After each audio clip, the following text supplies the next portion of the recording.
باب میں کوئی شخص ایسا کلام کہے جس میں احتمال سب ہو، گستاخی کا احتمال ہو، وغیرہ، اور گستاخی کے علاوہ دوسری شے کا بھی احتمال ہو، یہ بڑی اہم چیز ہے۔ یہ قاضی عیاض پوری فصل لائے ہیں اور اس فصل میں پھر 10 مثالیں دی ہیں۔ 10 مثالیں آپ نے پہلے دی تھی کہ کون سے کلمات گستاخی تصور ہوں گے، اور 10 مثالیں آپ نے فصل سادس میں نے کہا یہ الوجہ الرابع ہے،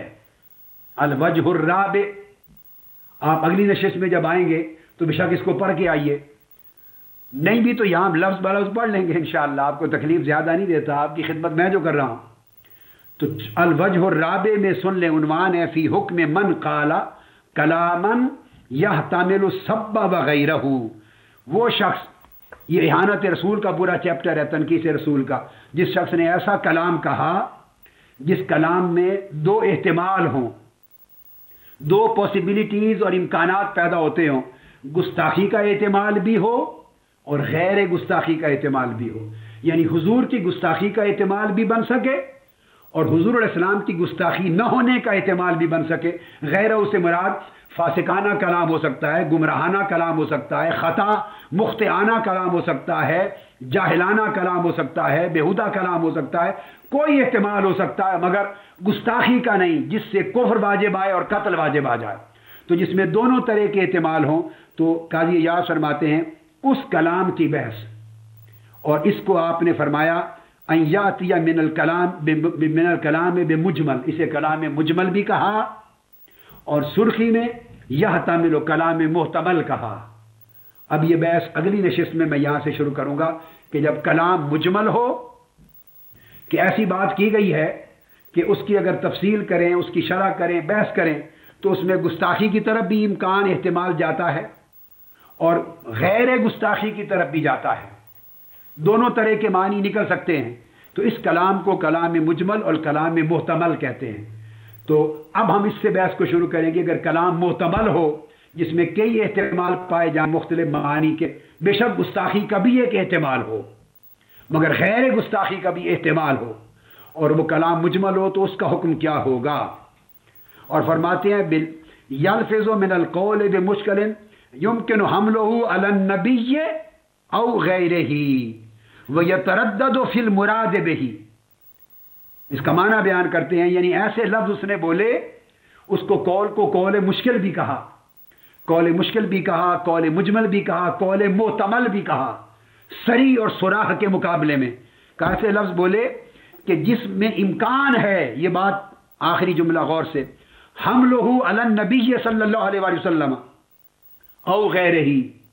جس میں یہ بھی امکان ہے کہ اس کے کلام کو آقا علیہ السلام کی طرف محمول کیا جا سکے،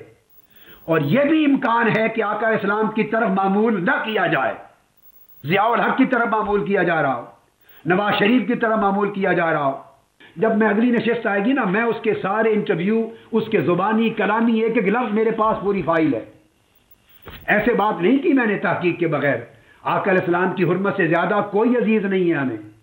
حضور کے نالین پاک جوڑے، نالین جوڑے تو کیا، میرے آقا کی گلیوں کا کتا بھی ہو تو اللہ کی عزت کی قسم اس کی عزت و حرمت کروڑ سلمان تاثیروں سے زیادہ عزیز ہے۔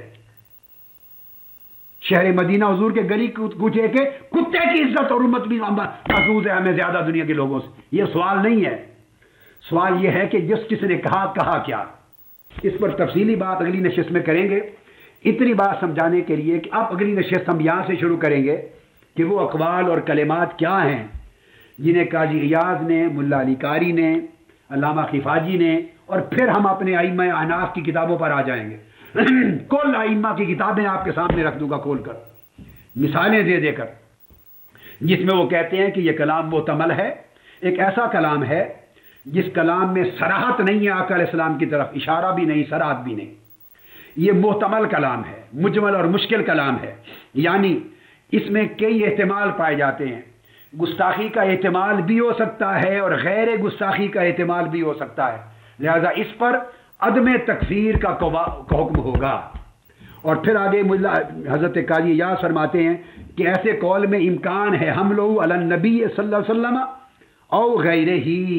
کہ اس میں دونوں امکان ہیں کہ اسے حضور علیہ السلام کی طرف بھی منسوب کر دیا جائے محمول کر لیا جائے، یہ امکان بھی ہے، اور حضور اسلام کی طرف محمول نہ کیا جائے، کسی اور کی طرف کیا جائے، یہ اس حمل کا بھی امکان ہے۔ اس وجہ سے یہ کلام محتمل کہلاتے ہیں۔ وَيَتَرَدَّدُ فِي الْمُرَادِ بِهِ، اور اس کی مراد میں تردد واقع ہو جاتا ہے کہ اس کی مراد حقیقت میں کیا ہے، لہذا اس پر حکم گستاخی کا لگے گا یا نہیں لگے گا۔ اگر نہیں لگے گا تو پھر کیا لگے گا؟ اس کے نیچے پھر 10 درجے آ جاتے ہیں، کئی درجے ہیں۔ تو یہ کہتے ہیں قاضی ایاز کہ یہ مظنۃ اختلاف المجتہدین، یہاں مجتہدین کا اختلاف ہوتا ہے، اور مقلدین کے لیے توقف اختیار کرنے کی جگہ ہے کہ وہ قول تکفیر کا اور قتل کا نہ کریں۔ اب اس فصل کو ہم انشاءاللہ اگلی گفتگو میں شروع کریں گے، اور اس کی شروع کے ساتھ پھر ائمہ احناف اور دیگر فقہا کی تصریحات، ان کی بیان کردہ اشباہ و امثال اور کلمات کفریہ اور ان کے احکام، ان کو بیان کر کے رفتہ رفتہ پھر آگے کیا کیا اختلافات ہیں اس پر آئیں گے انشاءاللہ تعالی۔ اور میں امید کرتا ہوں کہ روز روشن کی طرح پورا موضوع اور پورا مسئلہ اور اس کا حکم واضح ہو جائے گا۔ اللہ پاک ہم سب کے ایمان کو سلامت رکھے، اور ہمارا مرنا، جینا اور مرنا آقا علیہ السلام کی عزت و ناموس کی حفاظت میں ہو۔ ہم جئیں بھی آقا علیہ السلام کے عشق اور ادب اور عزت و ناموس کی حفاظت میں، اور مرے بھی حضور کی حرمت و عزت و ناموس کی حفاظت میں، اور پوری امت کو یہ توفیق نصیب ہو، اور اس کے ساتھ حضور کی تعلیمات کا تضحیک اور مذاق اڑانے کی اللہ توفیق نہ دے، تو احکام دین اور حدود دین کی حرمت کی بھی حفاظت کر سکیں ہم۔ وما علینا الا البلاغ۔